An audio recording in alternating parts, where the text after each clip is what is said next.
So, ito na nga ang sinasabi ko sa inyo na simula ng storytelling ko mga ka-readers ni Lovely Crow at pansamantalang listeners marin. Ang kwentang ito ay totoong nangyari bagamat babaguhin ko ang mga pangalan para na rin sa kapakanan at proteksyon ng mga taong sangkot sa pangyayari. Si Brooke ay isang straight-A sophomore student na may part-time job as a waitress in a fast food restaurant. Siya ay nag-iisang anak at kinagigiliwan ng kanyang mga magulang dahil sa kanyang kabaitan at kasipagan. Si Brooke ay nagkaroon ng dalawang kaibigan na sina Ramona at Armina. Naging matalik na magkaibigan ang tatlo to the point na hindi na sila pwedeng paghiwalayin dahil sa kanilang closeness. Ang pang-araw-araw na buhay ni Brooke ay umiikot sa pag-aaral, sa pagtatrabaho sa kanyang part-time job at pagbo-bonding sa kanyang dalawang kaibigan na sina Ramona at Armina. Ngunit isang araw ay umuwi si Brooke na hindi kumikibo at tila matamlay kaya hinayaan na lamang siya ng kanyang mga magulang na magpahinga sa kanyang silid tulugan. Kinaumagahan ay nagtataka ang kanyang mga magulang dahil hindi ito lumabas ng silid, ay pasok pa naman ito sa paaralan. Nagpa siya ang kanyang ina at ama na pasukin ang silid ng kanilang anak na swerte naman na bukas lamang ang pintuan at wala si Brooke sa kanyang silid. Nabigla at kinabahan agad ang mga magulang ni Brooke nang makita nitong bukas ang bintana ng silid ng anak, malinaw na lumabas ang anak sa kanyang silid at sa bintana dumaan. Kaagad na tinawagan ng natarantang mga magulang ang dalawang kaibigan ni Brooke na sina Ramona at Armina at tinanong tungkol kay Brooke ngunit pareho ang sagot ni na Armina at Ramona, hindi nila kasama si Brooke. Pagkalipas ng 24 oras at pumunta na sa himpilan ng pulis ang mga magulang ni Brooke dahil hindi pa rin ito umuwi. Pagkatapos ng interview ng mga magulang ni Brooke, mga kaklase sa paaralan, mga guro, kasamahan sa fast food, may-ari ng fast food at ng dalawang best friends ni Brooke ay ginawa ng pulisya ang marubdob na paghahanap kay Brooke. Nakisali na rin sa paghahanap kay Brooke ang mga kapitbahay at kamag-anak nila, ngunit hindi nila nakita si Brooke. Ang mga magulang ni Brooke ay sobrang nalungkot, sobrang natakot at tuluyan na na-depressed dahil hindi nila alam kung nasaan na ang kanilang nag-iisang anak. Lumipas ang mga araw, linggo, buwan ay wala pa ring balita sa kinaroroonan ni Brooke, hanggang sa lumipas na ang kalahating taon. Pagkalipas ng 6 na buwan ay isang tawag ang natanggap ng ina ni Brooke.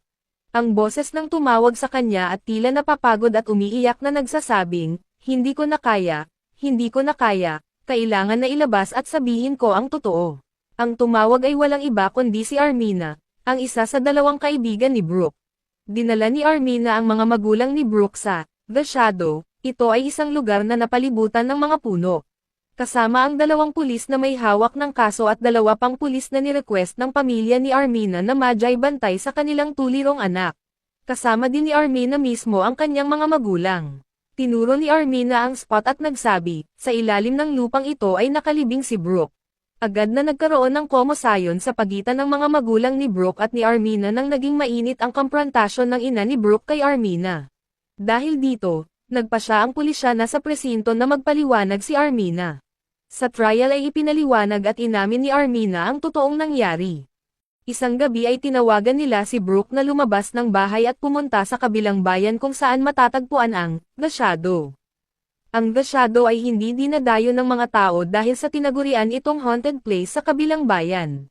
Ngunit hindi natatakot ang tatlong magkaibigan, sa bagkus ay ang The Shadow ang kanilang tambayan kapag sila ay nagbabanding. Nang lumabas na si Brooke sa kanilang bahay ay sumakay kami sa kotse ni Ramona na naghihintay sa unahan ng bahay ni na Brooke. Mabilis niyang pinaandar ang kotse nang nakasakay na si Brooke at dumiretso na kami sa The Shadow. Inutusan namin si Brooke na mauna nang pumasok sa loob ng mga puno. Nagtataka si Brooke kung bakit namin siya dinala sa The Shadow. Sinagot siya ni Ramona na gusto niyang magkaayos kaming muli dahil ang totoo ay mahigit 1 linggo na namin siyang hindi pinapansin.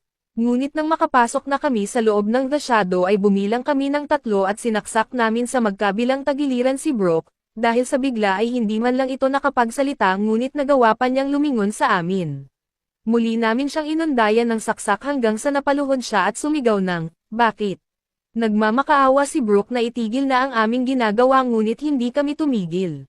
Umiiyak na nagsalaysay si Armina sa korte at humingi ng tawad sa mga magulang ni Brooke. Samantalang si Ramona ay umismid lamang na nakinig sa salaysay ni Armina, walang bahid na pagsisisi sa kanyang mukha. At nang tanungin siya ng judge kung bakit nila nagawa ang krimen sa kanilang kaibigan ay sumagot si Ramona, ayaw na namin sa kanya kaya nagpa siya kaming patayin siya. Si Armina ay napagpasyahan na makulong ng walang taon dahil sa kanyang pagsuko at pag-amin.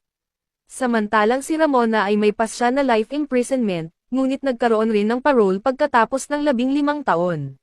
Would you believe that? Dahil lang sa hindi mo na gusto ang iyong kaibigan ay kailangan na itong patahimikin. Sang-ayon ba kayo sa parole ni Ramona? Pwede kayong mag-comment sa ibaba at hanggang sa susunod.